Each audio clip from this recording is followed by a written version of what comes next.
ശരി, ഇനി സിനി ചേച്ചിയുടെ അതായത് സ്കൂൾ ജീവിതം, 8ാം ക്ലാസ് വരെ സ്കൂൾ ജീവിതം അല്ലെങ്കിൽ ആ ഒരു കുട്ടിക്കാലത്തെ ഒരു സിനി വർഗീസ് ഉണ്ടാവുമല്ലോ, എങ്ങനെയായിരുന്നു? അതായത് സ്കൂളിൽ ഭയങ്കര ആക്റ്റീവ് ആയിരുന്നോ, ഷൈ ആയിരുന്നോ? ഞാൻ ഭയങ്കര ആക്റ്റീവ് ആയിരുന്നു. എന്തൊക്കെ യൂത്ത് ഫെസ്റ്റിവലിന് പോവാൻ വേണ്ടി മാത്രം സ്കൂളിൽ പോകുന്ന ഒരു മിടുക്കി കുട്ടിയായിരുന്നു. ഇനി ഭാവിയിൽ എന്തെങ്കിലും അതായത് ബിസിനസ് വുമൻ ആവണം അങ്ങനെ എന്തെങ്കിലും ആഗ്രഹമുണ്ടോ? അതിനുള്ള കാലിബറൊന്നും ഇല്ല. ഒന്നും ആഗ്രഹമില്ലാത്തൊരു പാവം. ഡാൻസ് ക്ലാസ് ഇടണം, ഒരു ക്ലാസ് ഇടണം, ഡാൻസ് ടീച്ചർ ആവണം എന്നുള്ളതിന്. അത് ചെറുപ്പം മുതലേ അങ്ങനെ തന്നെയായിരുന്നു ആഗ്രഹം. നമ്മുടെ അടുത്ത് പഠിക്കുമ്പോൾ ചോദിക്കില്ലേ ആരാവണം? Dance teacher. സെന്തിലേട്ടൻ അപ്പൊ എന്താ പറയാ, ആരാവണമെന്ന് ചോദിച്ചാൽ എന്ത് പറയും? എനിക്ക് സിനിമാടനാവണമെന്ന് ആഗ്രഹമായിരുന്നു.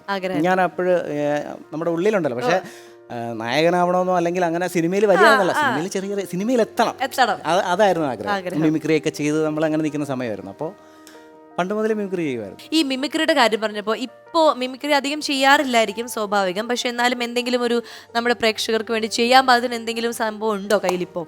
ഞാൻ നേരത്തെ ഒരുപാട് ചാനലൊക്കെ ചെയ്തിട്ടുള്ളതാണ്, എന്നാലും ഒന്ന് അവതരിപ്പിക്കും. അത് നമ്മുടെ തട്ടിമുട്ടി സീരിയലിലെ നമ്മുടെ ജയകുമാറേട്ടൻ, പയ്യൻ ചേട്ടൻ്റെ ശബ്ദം, ആ ശബ്ദത്തിൽ നിന്ന് നമ്മുടെ സത്യൻ മാഷിന്റെ ശബ്ദത്തിലേക്ക് പോയിട്ട് അതിൽ നിന്നും ആട്ടിൻകുട്ടിയുടെ സൗണ്ടിലേക്ക് പോയിട്ട് നമ്മുടെ ഉമ്മൻചാണ്ടി സാറിന്റെ സൗണ്ടിലേക്ക് എത്തുന്ന ഒരു ശബ്ദത്തിന്റെ വേരിയേഷൻ നമുക്ക് നോക്കാം. ട്രൈ ചെയ്യാം.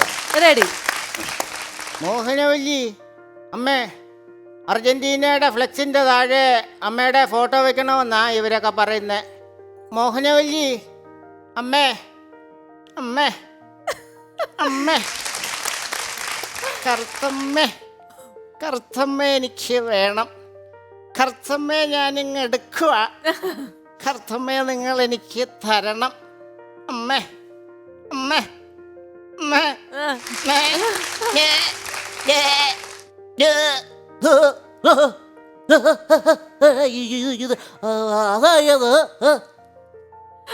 അത് കലക്കി.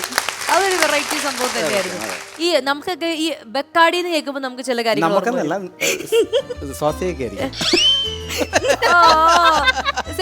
ബെക്കാടി എന്താ ഓർമ്മ വരുന്നത്? അത് കേൾക്കാം. എനിക്ക് ബെക്കാടി എന്ന് കേൾക്കുമ്പോൾ ഓർമ്മ വരുന്നത് സിനിയുടെ വീട്ടിലെ പൂച്ചക്കുഞ്ഞ്. സിനിയുടെ വീട്ടിലെ പൂച്ചക്കുഞ്ഞിന്റെ പേരാണ് ബെക്കാടി. അത് വല്ലാത്തൊരു പേരുണ്ട്, പൂച്ചക്കുട്ടിയോട്. അത് കയ്യില് കിട്ടിയ പാടെ ബെക്കാടി കയ്യിൽ വെച്ചോണ്ടിരുന്ന സമയത്താണ് ഈ പൂച്ചക്കുഞ്ഞ്. അപ്പൊ പിന്നെ അങ്ങ് പേരിട്ടു അല്ലേ?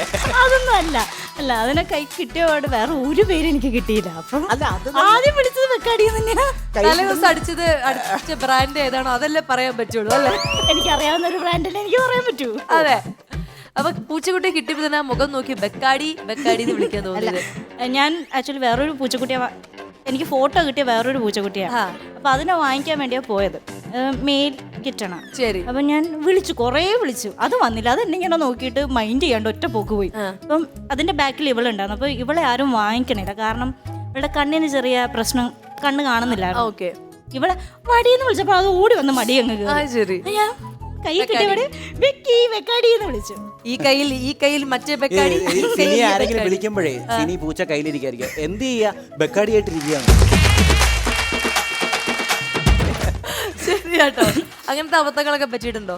ഇല്ല, അവളിപ്പം എന്നെ അറിയുന്ന എല്ലാവർക്കും അവളെ അറിയാം. അതുകൊണ്ട് തന്നെ ആരും ആ ബെക്കാടി ചിന്തിക്കൂല, ഇതേ ചിന്തിക്കുള്ളൂ.